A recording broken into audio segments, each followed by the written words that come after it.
Hello, everyone, and welcome to Uncivil Law. For today's case, we're dealing with a person who registered to vote who was a convicted felon and was therefore unable to vote, and whether or not they can be punished. This is from the Court of Appeals within the Texas State System, 2nd Appellate District at Fort Worth.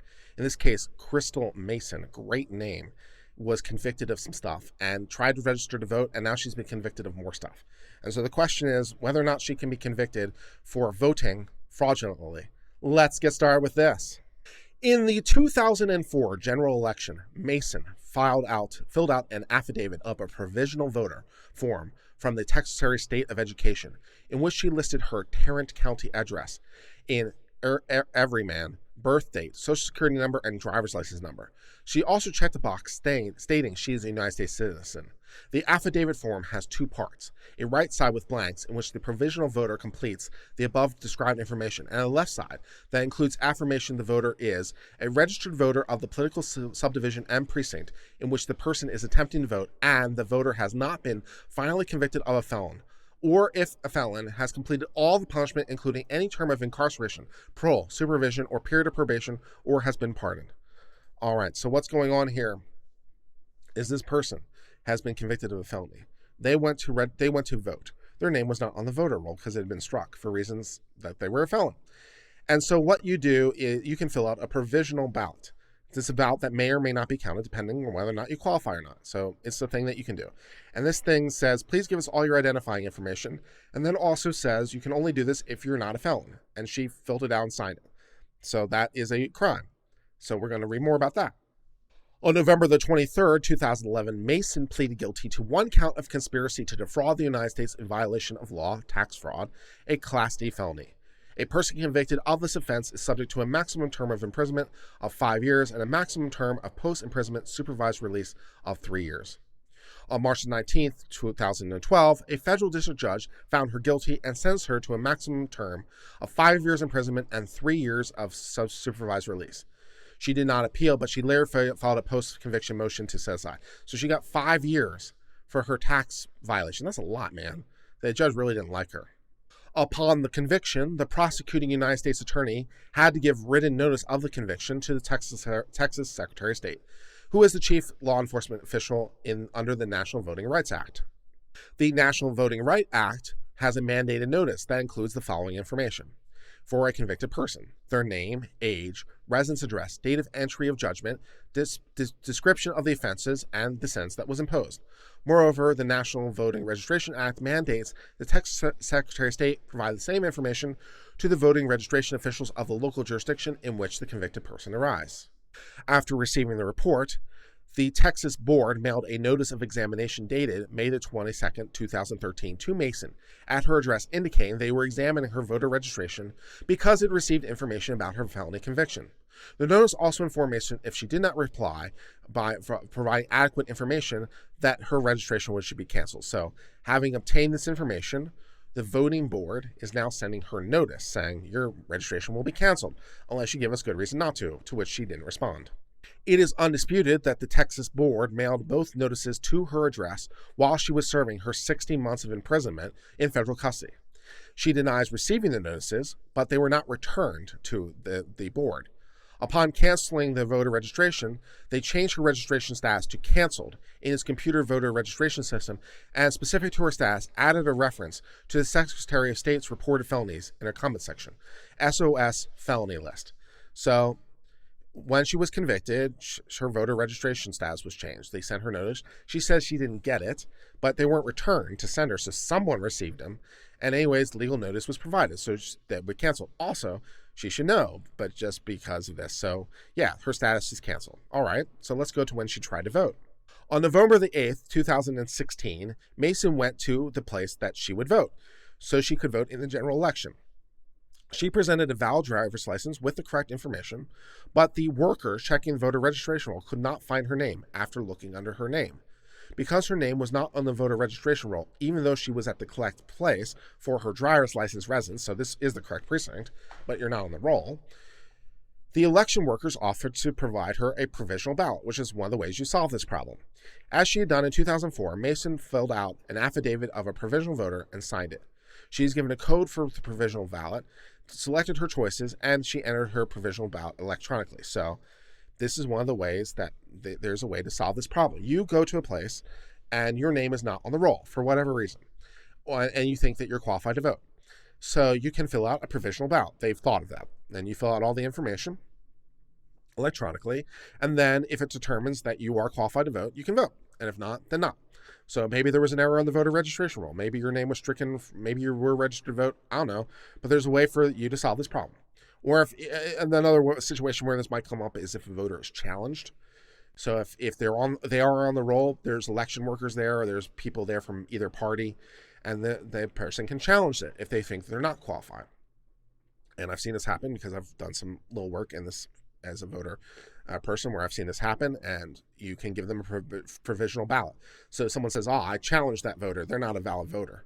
So then they would fill out a provisional ballot. And if it determines later that they're valid, then their vote is counted. So we have a system. If you're not on the roll and you should be, you can fill out a provisional. If you are on the roll and one of the people who's there says, I don't think that's a qualified voter, then okay, we have a provisional ballot you can fill out and your vote will be counted if it turns out you are qualified.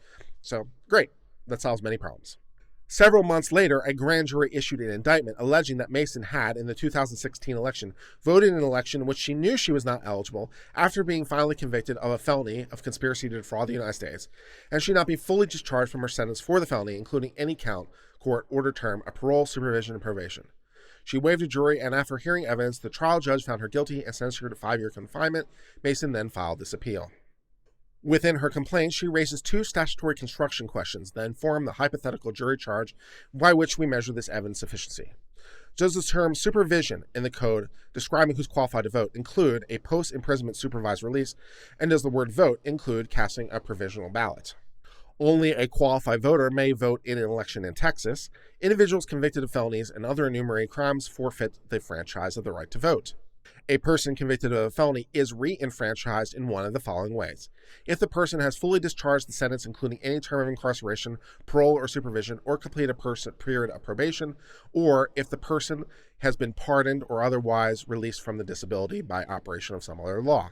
An illegal voter defendant's subjective belief about the law becomes relevant only if evidence raises either an affirmative defense, a mistake of law, in which the issue is not whether the defendant simply did not know the conduct was a crime, but because on reasonable reliance of an official statement or interpretation by a statutory prescribed result, the defendant affirmatively believed the conduct was not criminal, or mistake of fact, in which a factual negates the mens rea.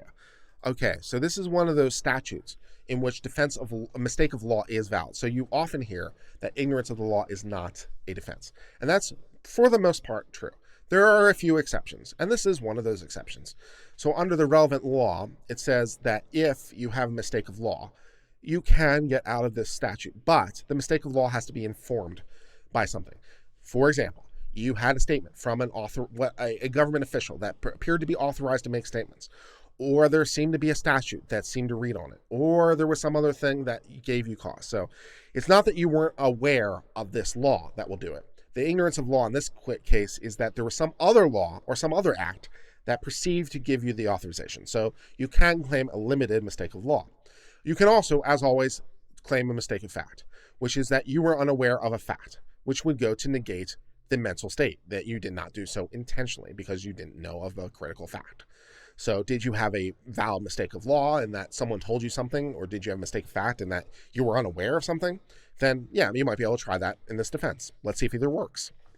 Based on the foregoing, if casting a provisional ballot constitutes the act of voting under the law, and if being on post-imprisonment supervised release constitutes being supervision under the law, the state here need only prove that Mason voted while knowing that she'd been finally convicted of a felony and had not yet completed her supervised release. Mason does not argue the evidence failed to show that she knew she was still in supervised release, so she's not arguing that she didn't know. However, as part of her argument, Mason argues that a person who has been convicted by a federal court and thereafter released from confinement to what would be called a supervised release has fully discharged his or her sentence under the law because the Texas legislature meant for the term supervision to apply only to a community supervision, which is to say prison, under the law. So this is a nice little creative attempt here. So the law says, well, if you're still under supervision, then that doesn't discharge your sentence. And she says, Well, in this statute, what it meant by supervision is community supervision, which is to say being in jail. And because I'm not in jail, I'm not under supervision. Yeah, no, but creative idea, but no. Let's read on. Under the relevant federal law, supervised release is part of a convicted person's sentence, as you would think. The court, in imposing a sentence to a term of years for a felony or misdemeanor, may include, as part of the sentence, a requirement defendant be placed on supervised release as imprisonment. So yes, when the court sentenced you to 5 years and 3 years release, that was part of the sentence, because they literally pronounced it as part of the sentence at the trial that you were standing at in person. Remember that part where they said 5 years in jail and 3 years supervised release? That was part of your sentence too. So yeah. The evidence showed that during Mason's post-imprisonment supervised release, she had to report to a probation officer immediately upon discharge from federal custody, refrain from committing any other crimes during the period of her release, and subject to random criminal tests. During that time, she was subject to the oversight of, supervised by, the probation office for the Northern District of Texas.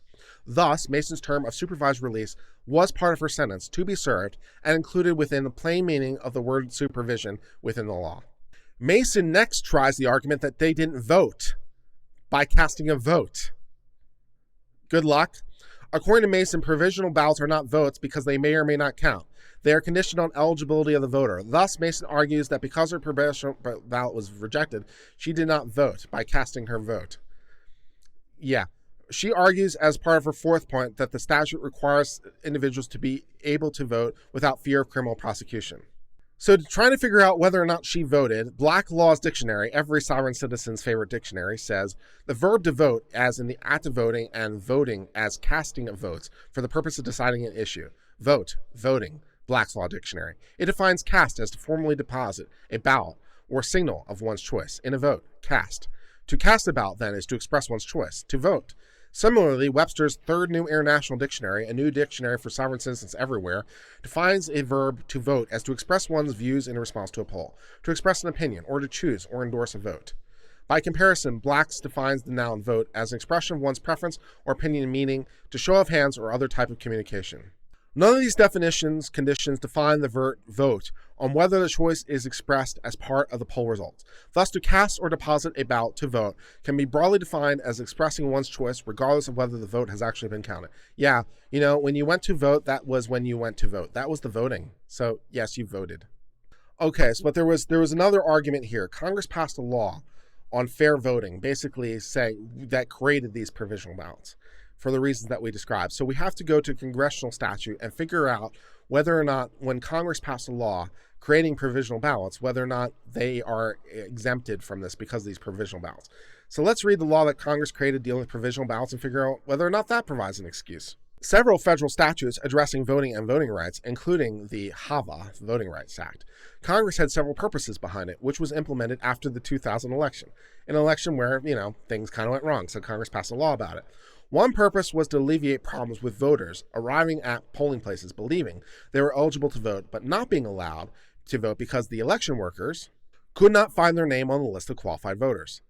The statute dealt with this problem by creating a system of provisional balloting, that is, a system under which a ballot could be submitted on election day but counted if and only if the person was determined to be able to vote. So this was a problem in the run-up to the 2000 election, and because Bush won by 537 votes, every vote makes a really big difference. So Congress was worried about people showing up to vote and them not being on the rolls and them being qualified. And so they created a solution, a provisional ballot. And then if it turns out, yes, you were registered and just weren't on the rolls because our rolls were out of date or someone misread it or whatever, then your vote could be counted. So they created a partial solution to this problem. By adopting this provisional section as part of the law, however, Congress sought to protect the right to vote when voters appear at the proper pace and are otherwise eligible to vote. So not part of the protection Congress was trying to create if you weren't eligible to vote. Thus, the Hava requires that before exercising the right to vote, a person must affirm that they are eligible to vote. This is the only permissible requirement that may be imposed on a would-be voter before permitting the vote. So yes, you actually have, this is maybe the only thing you're required to do, but you're required to do it. You have to affirm that you're eligible to vote. And if not, you're not protected by the statute. Thus, the provisional ballot procedure and centralized voting registration list are intended to prohibit election workers and officials from preventing an otherwise qualified election voter from voting. But in doing so, it presumes and does not diminish an individual voter's responsibility to determine if they're properly registered and eligible to vote under state law, as is evinced by its affirmation requirements. Mason does not dispute that she filled out the affidavit of the provisional voter form, signed it, received a provisional ballot pursuant to her right, went into a voting machine and selected her preferences, and deposited the provisional ballot in the box marked for it. The evidence also shows that Mason knew she was on supervised release when she did so.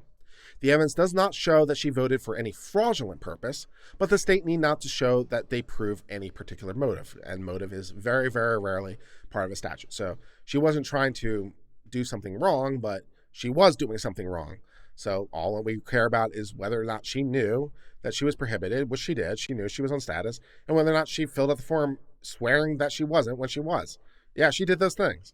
She may not have been trying to defraud, but she's still committing a violation. So that is our end of our coverage from Crystal Mason versus the state of Texas. In this case, Crystal knew that she was a felon, and she tried to vote, even though she was still on supervised release. Her supervised release was part of her sentence. The judge literally gave it to her when she was being sentenced. And so she tried to vote even though she was ineligible to vote. So she will now she will now suffer the criminal penalties for having been an unauthorized voter because she tried to vote in violation of law. So yeah, next time read your sanctions more critically, but for the moment that's the end of the coverage of this case. Thank you so much for being part of the Uncivil Law family. If you liked this latest video, please give it a like below and hit the join button. For 99 cents a month, you too can give a recurring membership that helps this channel grow and helps YouTube to recommend this channel to others. We really appreciate your continued financial support and all your love. And until later, my friends, cheers and goodbye.